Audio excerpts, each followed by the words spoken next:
Daddy வணக்கம், விஜயபிரயாக் பேசுகிறேன். Beautiful டே. இன்றைக்கி நம்ம பிஸ்னஸை எப்படி ஸ்டார்ட் பண்ணுறது அப்படின்றத தெரிஞ்சுக்கணும். ஓவரால் ஐடியா நான் கொடுக்குறேன். இன்டெப்த்தாக வேணும் அப்படின்னா கீழே டிஸ்கிரிப்ஷனில் ஒரு லிங்க் இருக்கும், அதை கிளிக் பண்ணுங்கள். நீங்கள் ஒரு பிஸ்னஸை ஆரம்பிக்கிறீங்க அப்படின்னா அதை வந்து ஆன்லைன்லேயோ அல்லது ஆஃப்லைன்லேயோ எந்த மார்க்கெட்டுக்குள்ளே நீங்கள் போகணுன்னு நினைக்கிறீங்களோ அது உங்களுக்கு தெரிஞ்ச மார்க்கெட்டாக இருக்கலாம் அல்லது தெரியாத மார்க்கெட்டாக இருக்கலாம். அதை ரெண்டுத்தையுமே நீங்கள் எடுத்துக்கணும். ஒரு இண்டஸ்ட்ரியில் நீங்கள் தெரியாமல் நுழையலாம், தெரிஞ்சு நுழையலாம்.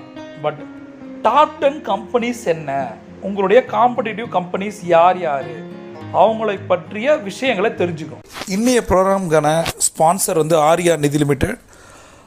இப்போ இன்வெஸ்டருக்கு ஒரு பெரிய சேலஞ்ச் இருக்குது. என்ன தெரியுமா? Login period. அது வந்து 1 மாதம், 2 மாதம், 6 மாதம், 12 மாதம், 2 இயர்ஸ், 3 இயர்ஸ் இப்படின்னு லாக்இன் பீரியட் இருக்குது. உங்களோட பணம் பாதுகாப்பு